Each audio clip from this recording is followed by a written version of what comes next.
L'univers, des milliards d'étoiles, des milliards de constellations, des milliards de galaxies.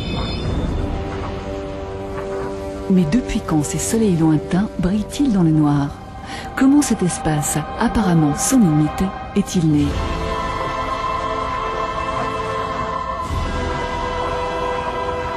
A-t-il existé dans un passé incroyablement lointain, un instant zéro, un début marquant le commencement du temps et l'origine de l'espace?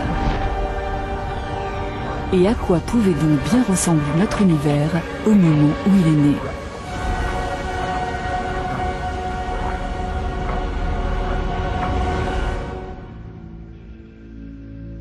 Bonsoir et bienvenue à tous pour ce rendez-vous exceptionnel de Rayon X face à l'univers, à ses merveilles et à ses mystères.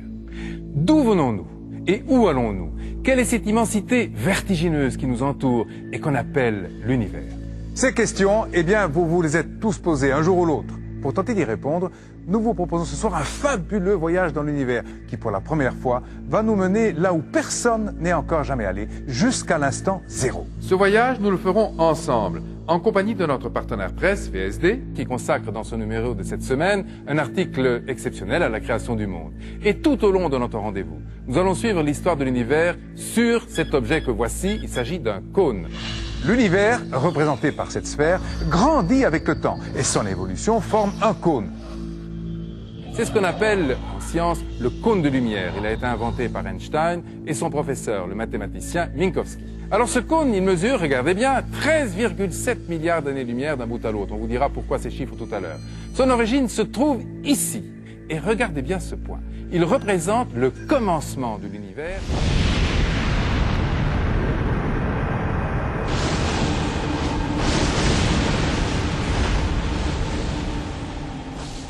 Lorsqu'elle se déchaîne de manière explosive, les forces de la nature peuvent produire des résultats dévastateurs. Pourtant, dans l'état actuel de la science, la théorie généralement admise veut que la nature elle-même soit née d'une sorte d'explosion.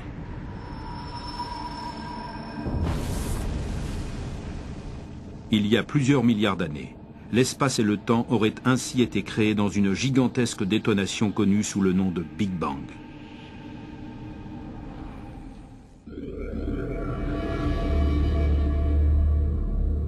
La Terre est condamnée.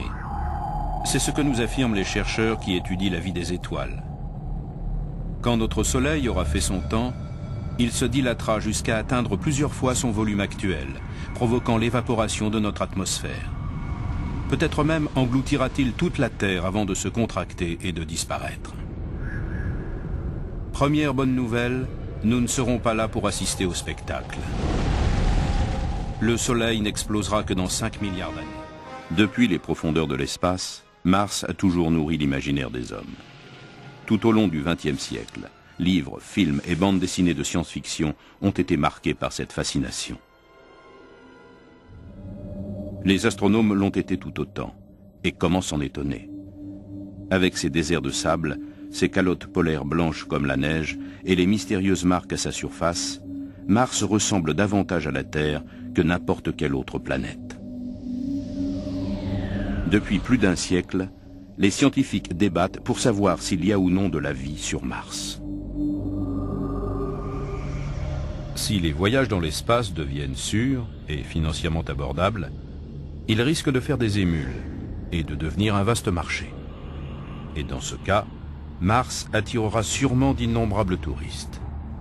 Quant aux voyageurs moins fortunés, c'est vers la Lune qu'ils s'envoleront. Mais les destinations vraiment exotiques seront bien plus lointaines. Les souvenirs de vacances des voyageurs de demain évoqueront peut-être Titan, Europe, Io et Pluton. En 1948, Georges Gamow avança une autre idée à propos du Big Bang. Il affirma qu'après la formation de l'univers dans une grande explosion, un surplus de rayonnement devrait exister dans l'univers, comme trace de cette explosion. De plus, ce rayonnement devrait être diffusé uniformément dans tout l'univers. La preuve qui devrait exister allait bientôt être découverte. En 1965, deux chercheurs nommés Arno Penzias et Robert Wilson découvrirent ces ondes par hasard.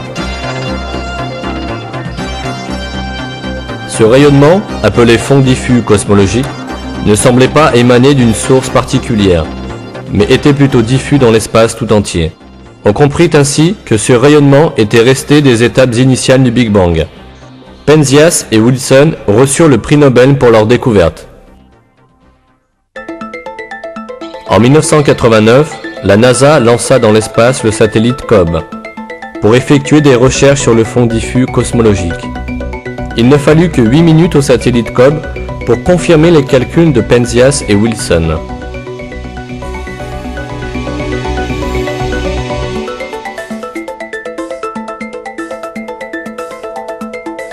Le COBE avait découvert les traces de la grande explosion qui avait eu lieu à l'origine de l'univers. Définie comme la plus grande découverte astronomique de tous les temps, cette découverte apportait la preuve explicite de la théorie du Big Bang.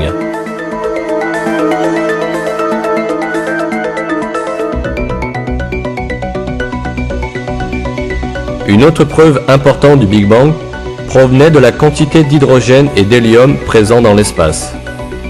Au cours des recherches, on se rendit compte que la concentration hydrogène-hélium présente dans l'univers était conforme au calcul théorique de la concentration hydrogène-hélium restant à l'issue du Big Bang.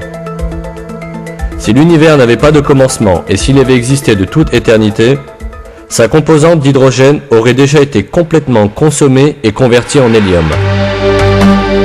Peu après, Hubble fit une autre découverte capitale.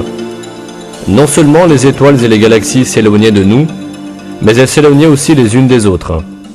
Puisque tous les éléments de l'univers s'éloignaient les uns des autres, la seule conclusion possible était que l'univers est en expansion constante.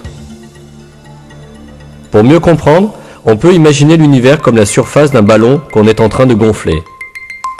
De la même façon que les points de la surface du ballon s'éloignent les uns des autres au fur et à mesure que le ballon est gonflé, les objets se trouvant dans l'espace s'éloignent les uns des autres au fur et à mesure que l'univers se dilate. En fait, ceci avait été découvert en théorie plus tôt encore. Albert Einstein, qui est considéré comme le plus grand savant du XXe siècle, avait conclu, après des calculs de physique théorique, que l'univers ne pouvait pas être statique. Cependant, il avait mis de côté sa découverte, tout simplement pour ne pas s'opposer au modèle statique de l'univers qui était généralement admis à son époque. Plus tard, Einstein devait admettre qu'il avait commis là la plus grande erreur de sa carrière. Que signifiait l'expansion de l'univers? L'expansion de l'univers signifiait que si l'on pouvait remonter le temps, on s'apercevrait que l'univers tirait son origine d'un point unique.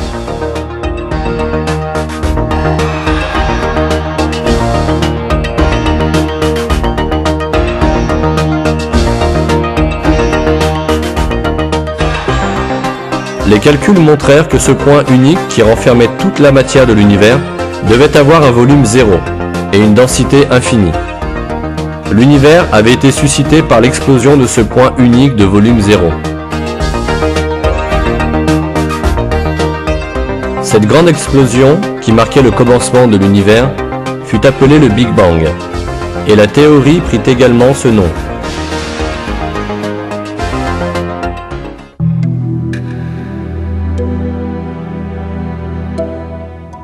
Il faut signaler que volume zéro est une expression théorique utilisée dans un but descriptif. La science ne peut définir le concept de néant, qui dépasse les limites de la compréhension humaine, qu'en l'exprimant en tant que point de volume zéro. En réalité, un point de volume zéro signifie le néant. Ainsi, l'univers est apparu à partir du néant. Autrement dit, il a été créé. Ce fait, découvert seulement au XXe siècle par la physique moderne, a été affirmé par le Coran il y a 14 siècles. Lui, qui est à l'origine des cieux et de la terre,